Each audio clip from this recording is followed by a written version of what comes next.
কিন্তু তুমি প্রতিদিন রূপার মুদ্রাই কেন তুলে নাও? আজ তো তোমার জন্য পুরো দরবারের সবাই হাসাহাসি করেছে। ছেলে তখন তার বাবার হাত ধরে নিজের ঘরে নিয়ে গেল এবং একটি বাক্স খুলল। বাক্স ভর্তি ছিল রূপার মুদ্রা। এটা দেখে মন্ত্রী অবাক হয়ে বললেন, তুমি এত রূপার মুদ্রা কিভাবে পেলে? ছেলে বলল, বাবা, এই সব মুদ্রা রাজা আমাকে দিয়েছেন।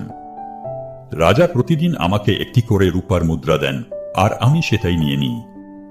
কিন্তু আমি জানি, যদি আমি একদিন সঠিক উত্তর দিয়ে সোনার মুদ্রা নিয়ে নিই, তবে রাজা এটাকে তার ক্ষতি মনে করবেন। তিনি বুঝবেন, শুধু শুধু অন্যকে সোনার মুদ্রা দেবার কোনো মানে নেই। তখন তিনি আমাকে আর কিছু জিজ্ঞাসা করবেন না, আর আমি প্রতিদিনের এই রূপার মুদ্রাটিও হারাব।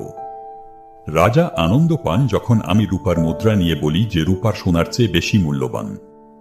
তিনি হেসে চলে যান, আর আমি প্রতিদিন একটি করে রূপার মুদ্রা